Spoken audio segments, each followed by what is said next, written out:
Urgente, Donald Trump vence e volta ao poder nos Estados Unidos. Estamos ao vivo com o nosso correspondente Pedro Paiva, diretamente da Filadélfia. Pedro. Não, agora eu estou aqui em Washington, D.C., a capital, para onde Donald Trump volta, né, a ser um residente a partir de 20 de janeiro do ano que vem. Pois é, essa decisão aqui nos Estados Unidos, como vocês sabem, né, a apuração até todos os votos acabarem demora muito. A tradição aqui são os veículos de imprensa, né, que têm os seus grupos de matemáticos, enfim, que acompanham a apuração, vão declarando a vitória desses estados, porque a apuração em si demora para ser finalizada. Né? Ainda no fim da noite, Donald Trump tinha levado a Carolina do Norte, que é um estado que ele tinha carregado já em 2016 e 2020, e tinha virado a Geórgia, um estado que Biden tinha ganhado em 2020. Ambos por uma margem bem curta, mas ganhou. E tudo que faltava para Donald Trump era a Pensilvânia.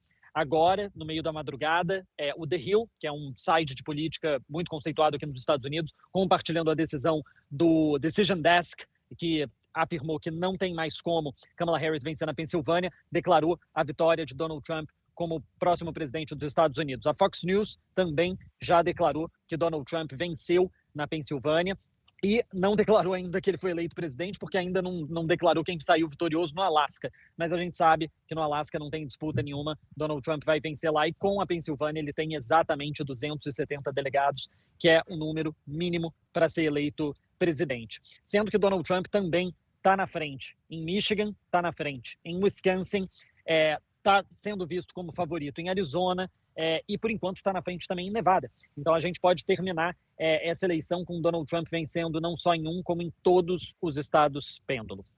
O Pedro, antes da gente prosseguir na questão do Trump em si, quer dizer, a eleição foi catastrófica para os democratas, porque eles perderam o controle do Senado, perdem a Câmara dos Deputados, então é um poder absoluto para os republicanos, né?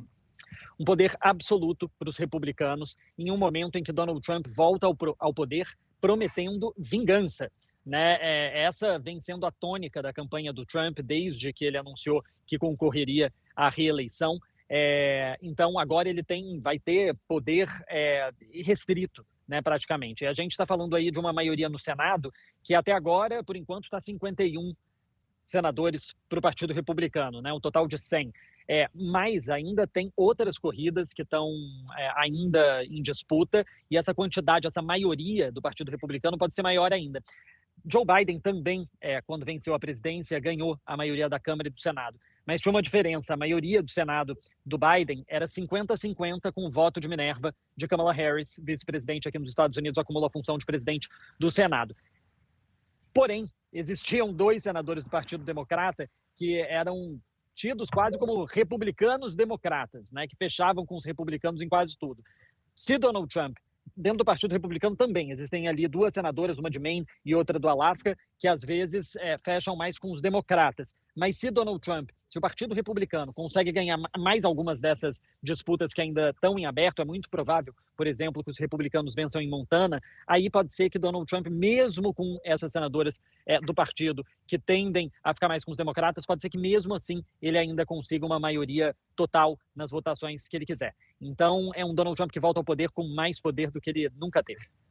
O Pedro, eu estou vendo aqui, tanto o Washington Post quanto o New York Times, eles estão dando 247 delegados para o Trump e 213 para a Kamala Harris. Mas nenhum desses 2 sites está contabilizando ainda os números lá da Pensilvânia, né? Você acha que é essa a explicação? Em breve vão fazer essa contabilidade, né? Exatamente. Agora, as chances matemáticas são praticamente nulas de Kamala Harris conseguir virar nesses estados, né? Se a gente olha para o mapa da apuração na Pensilvânia, a Kamala ela começou muito bem nos condados onde o Joe Biden venceu em 2020. Mas isso provavelmente veio do fato de que a Pensilvânia contou as cédulas vindas pelo correio de forma muito mais ágil nessa eleição. Então, quando começou com essa vantagem democrata das cédulas de correio. E depois que foi entrando a votação do dia, a gente foi vendo essa vantagem da Kamala diminuindo. Então, por exemplo, na Filadélfia, né, a Kamala Harris estava com uma performance 4 pontos abaixo do que o Biden teve em 2020. Então, agora, faltando pouquíssimos votos para serem apurados, é muito difícil que ela vá ter qualquer outra participação excepcional que faça com que esse resultado vire. Então, é muito improvável, né? E outra curiosidade que a Pensilvânia mostrou que os condados do interior com forte população latina foram os que mais viraram em direção a Donald Trump. Donald Trump conseguiu reverter muito voto latino nessa eleição, mesmo com todo o discurso xenófobo, mesmo com todo o discurso anti-imigração, os latinos, principalmente homens latinos, aderiram ao discurso de Donald Trump, o que, na minha opinião, é absolutamente chocante, Atush. Pedro, eu estava previsto uma fala da Kamala Harris naquela universidade Howard, né, que é uma universidade praticamente, quer dizer, só de estudantes negros aí em Washington, e ela cancelou a fala dela. Como é que está o clima, na verdade, na campanha da Kamala Harris? É um clima de derrota? Você acha que ela pode admitir a derrota ainda nessa noite?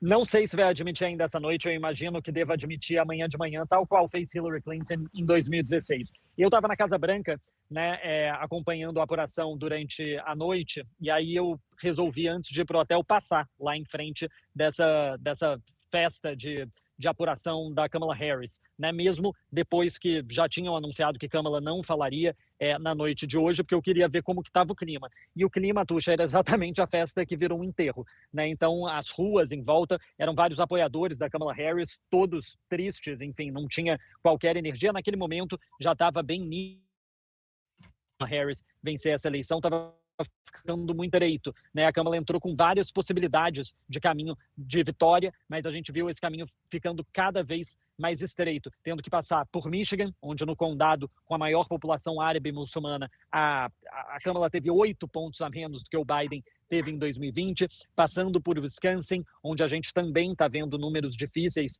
para Kamala Harris, ainda tem ali alguma chance, a depender do voto de correio, mas a pesquisa boca de urna mostrou que lá os independentes de última hora decidiram mais por Trump do que por Kamala, então também vai ser difícil.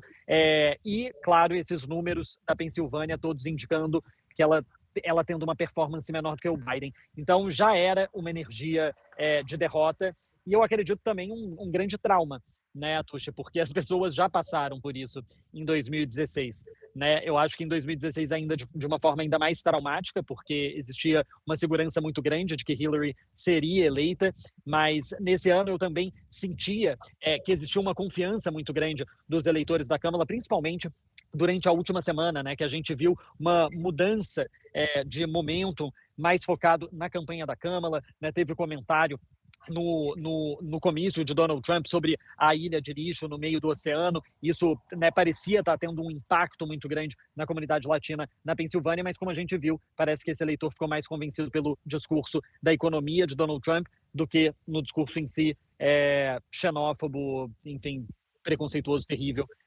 daquele comício. Então já estava nesse clima de derrota.